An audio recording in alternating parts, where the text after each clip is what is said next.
Hello everyone. Hello, sir.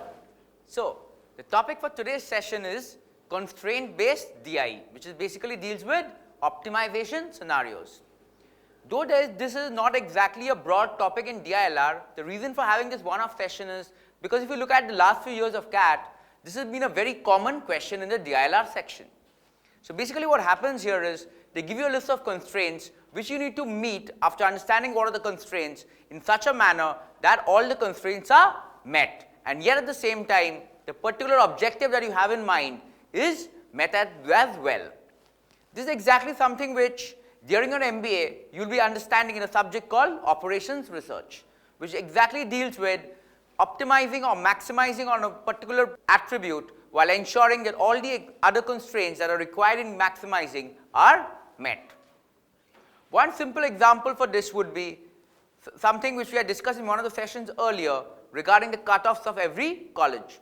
So, example, in that question, there was a sectional cutoff involved for each section for different colleges, which could be attributed as constraints. A cutoff effectively means that you minimum need to have a value higher than that to qualify. Similarly, there was a total marks involved, which is the overall maximizing attribute. In this case that we will be discussing today as well, we will be having such kind of constraints within which we need to optimize and see which is giving the best results based on our objective. Okay? So, let's start with the caselet here. This caselet is from a previous years of CAT papers talking of an health drink company's R&D division. Now, they are trying to understand what are the various diet formulations that are possible comprising of various ingredients. For example, you have carbohydrate percentage, you have protein percentage, fat percentage and minerals percentage. These are the four constraints which they need to keep in mind. For instance, some diets might require a certain X percentage of protein minimum, while it might also require a maximum of Y percentage of fat. So, these are certain constraints that will be arriving in each question which we need to work on and look at maximizing a certain objective. Now, it is also given that there have 5 different ingredients which have a different proportion of each of these composition materials. So, for example, ingredient O, that comprises 50% of carbohydrates, 30% protein, 10% fat and 10% minerals. Similarly, ingredient P, it has 80% carbohydrate, 20% protein, 0% fat and 0% minerals. Similarly, it exists for the other 3 ingredients as well, which are Q, R and S. Now, another information that has been given other than this table is the cost per unit of each of these ingredients. For O, the cost is 150, for P, the cost is 50, for Q, the cost is 200, for R, the cost is 500 and for S, the cost is 100. Now, this is all that is given in the question. Now what we need to do is go to the individual questions tagged to this caselet and see what exactly is the question asking us to optimize on and what are the individual constraints being set. In such a question, make sure that you do not waste too much of time in trying to understand the table. It's more of understanding the constraints given in any particular question and then come back to the caselet and see what all you need to constrain. Also, in such questions, using an option-based approach is always a wiser technique, as most of the options might be satisfying, but you need to see which of these options give you the optimum results. Is it clear? Yes, sir. So, with this thing in mind, I would request you all to take around 8 minutes to solve this caselet. Okay, so now that 8 minutes is over, let us start discussing on what would be the ideal way of approaching such a caselet. So, as I said at the start, the best way is to go question wise. Keeping that in mind, let us look at what the first question is trying to ask us to optimize on. So, question 1, it says, for a recuperating patient, the doctor recommended a diet containing 10% minerals and at least 30% proteins. So, we need to check the minerals column and the proteins column and ensure that the minerals is exactly 10% on combining and 30% is at least proteins. Question says, in how many different ways can we prepare this diet by mixing at least 2 ingredients. You need to have minerals, all the 5 ingredients have minerals of 10%, 0% and 5%. Now, if I mix 0 and 5 or 5 and 5, then I'll never arrive at 10.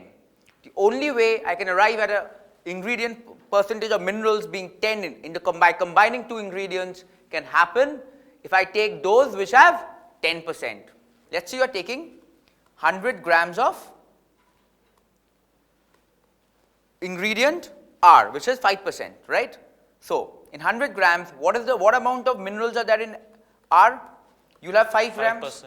5 grams, yeah. right? Now I also mix 100 grams of S. So what is the quantity of minerals in S? 5 grams. 5 grams. So what is the total quantity of minerals? 10 grams. 10 grams. And what is the total quantity of mixture? 200 grams. 200. So what is the percentage of minerals now? 10 divided by 200 into 100%, which is still 5%. 5%. Okay. That is because only way you can obtain 10% is if you mix either both having 10% or one having less than 10% and one having more than 10%. But in this question, there are only 2 ingredients which have 10%, none have more than 10%. So you have to mix O and Q. Also if you mix, let's say, one of Q and with R, then it will be in between 5 and 10%, which will be less than 10%. So you need to mix O and Q, but we also need to check whether O and Q will have at least 30% protein or not. So O has 30% protein, Q also has 30% protein. So mixing that, you'll end up having 30% protein. Hence the answer is O and Q, and which means there's only one possible way. Is it clear? Yes, sir. Why there's only one way and no other combination will work? Yes, sir. Great. So as you saw, this was a question involving constraints on the quantity of percentage of minerals as well as protein. In other questions, we might be constraining on a different variable. For example, in question 2, here it says, which among the following is the formulation having the lowest cost per unit for a diet having 10% fat and at least 30% protein? So here the optimizing factor is cost per unit, which I need to take from, because the cost per unit of each ingredient is given. Now, first I need to check whether they are meeting the basic criteria, that is 10% fat and at least 30% protein. So look at option A. It says P and Q. So if for P and Q, if I mix it, what is P's content of protein? P has 20% protein and Q has 30% protein, right? So obviously the quantity of protein will become less than 30%, correct? So P and Q is incorrect. Moving on to option B, which is P and S. Now for P and S, if we check, P has got 20% protein, S has got 50% protein. So by combining, we can get more than 30% protein. Also, it needs to have 10% fat. So what is the quantity of fat in P? 0. In S, 0. Which means on mixing you will have 0% of fat. Hence, P and S is also not valid. Next we move on to option C. Option C is P and R. So P has 20% protein, R has 50% protein. So that may give you greater than 30%. Next we need to check with fat. P has 0% fat, R has 40% fat. So on combining we can get 10% fat. So in what ratio do we need to combine to get 10% fat? The difference between 0 to 10 is 10, and the difference between 40 to 10 is 30. So the ratio in which they need to be mixed is in the reciprocal ratio, that is 30 is to 10 or 3 is to 1. which means effectively if I take 3 units of P having 0% fat and 1 unit of R having 40% fat, I'll end up having 10% fat. But if I do so, what will happen to my percentage of protein? Protein will become 3 into 20, 3 into 20 plus 1 into 50 divided by 4, which is 110 by 4, which is less than 30%. So even option C is not possible. So option C is also not possible. Moving on to option D. Option D is Q and S. So in Q and S, if we check, we'll find that Q has 30% protein and S has 50% protein. So here we can have more than 30% protein. For fat, Q has 50% fat and S has 0% fat. So to arrive at a ultimate mixture of 10% fat, it needs to be mixed in the ratio of 1:4. Because 1:4, if I mix Q and S, I get 10% fat. Similarly, if I mix protein ratio 1:4, I end up with a protein percentage of greater than 30. Because anyways, one of them is equal to 30, the other is greater than 50. So now I need to check what is my cost per unit. So what is my cost per unit? 1:4 ratio, I am mixing Q and S. Q's cost is 1 into 200, S cost is into 100. That divided by 5, which is equal to 200 plus 400, 600 by 5, which is 120. So the mixture's cost comes out to be 120. Now we need to check for option E, whether E also satisfies or not. In option E, it says R and S. So in R and S, let us check. Both have a protein percentage of 50%. So protein will always be 50%, whatever ratio you mix it in. What about fat? R and S have a ratio of 40 and 0, which means to be mixed to get 10% fat, which means you need to mix in the ratio of 1:3.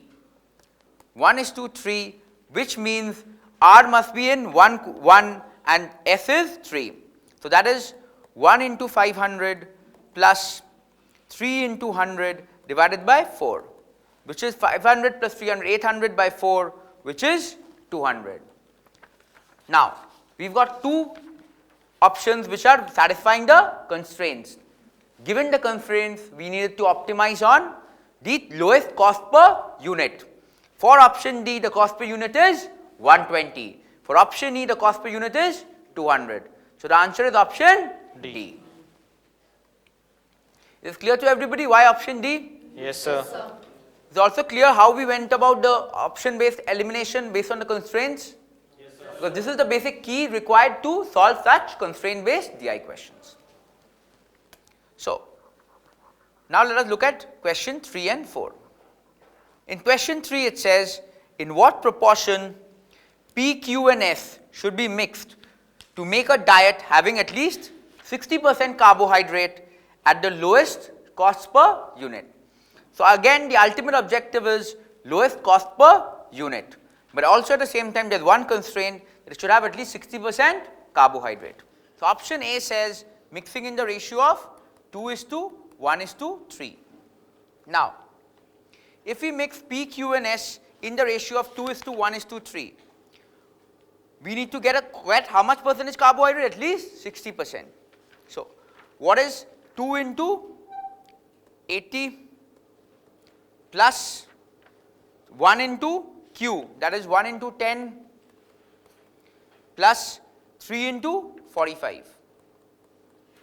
This divided by 6. How much does it come out to be? 160 plus 10, 170 plus 135. That is 305. That divided by 6 is less than 60%. So this is less than 60%. So option A is not possible. Moving on to option B. The ratio here is 4:1:2.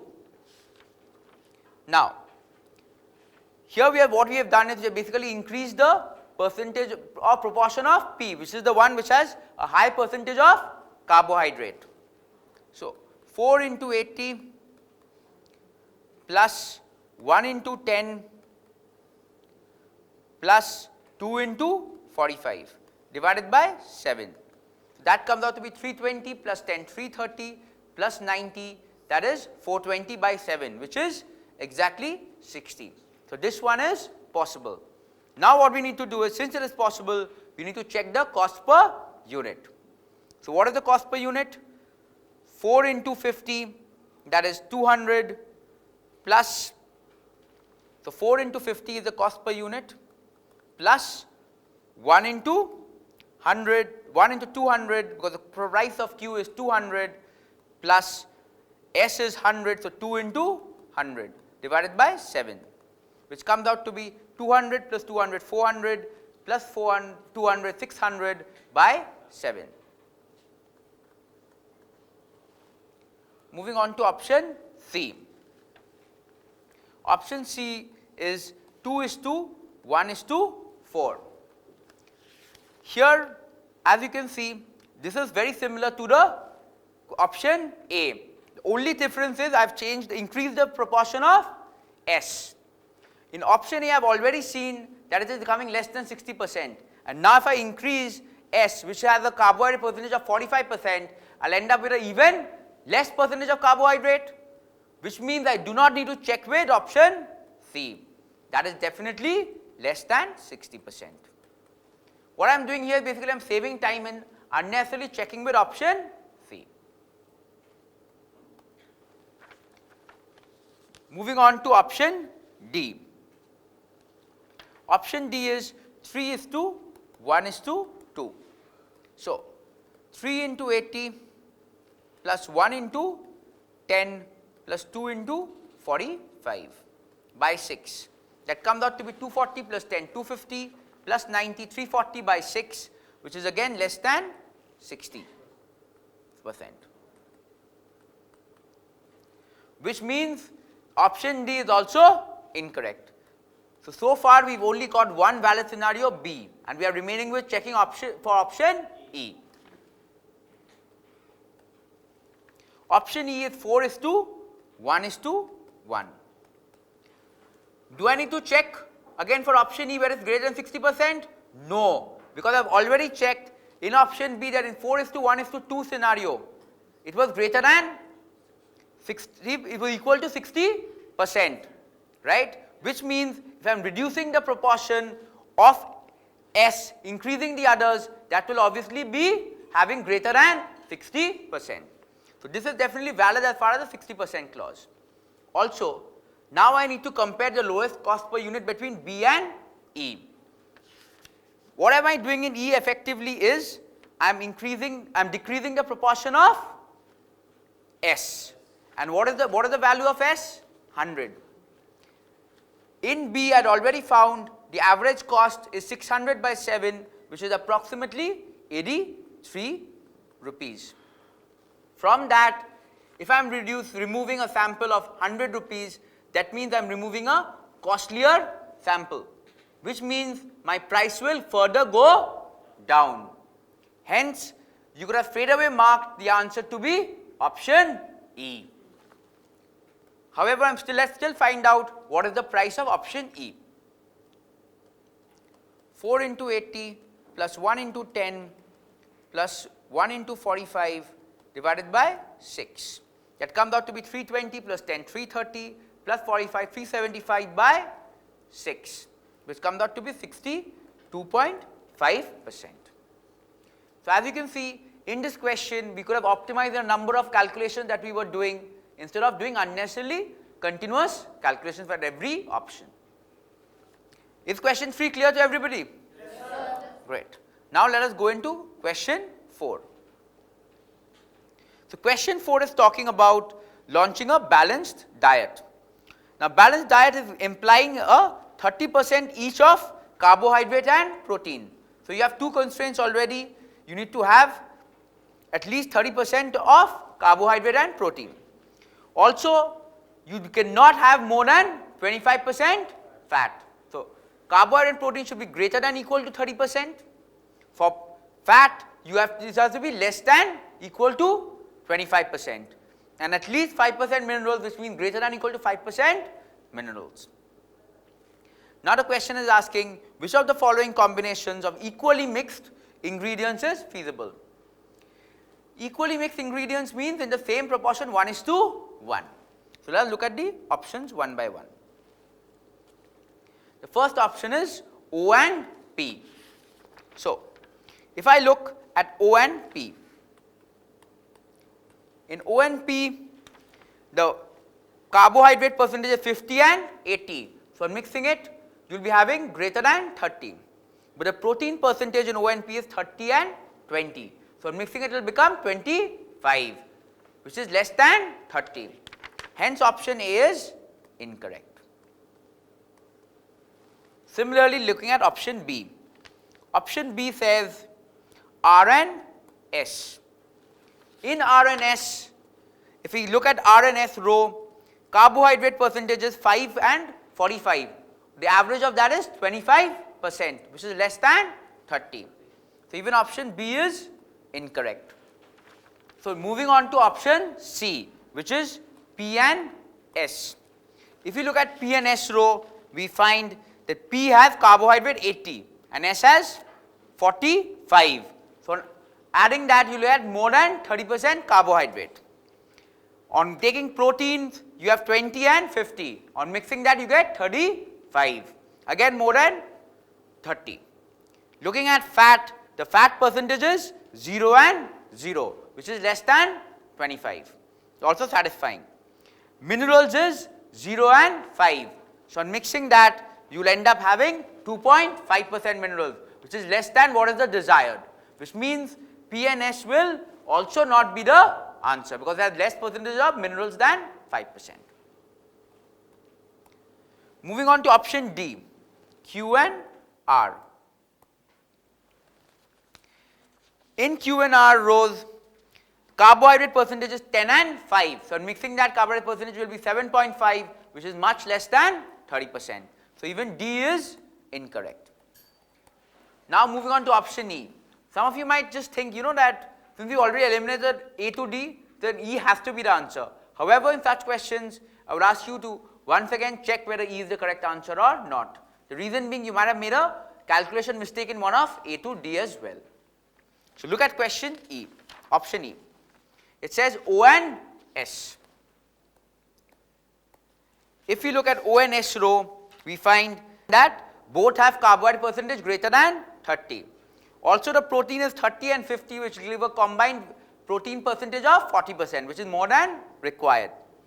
Fat percentage of O and S is 10 and 0, which will be 5% effectively, which is less than 25%.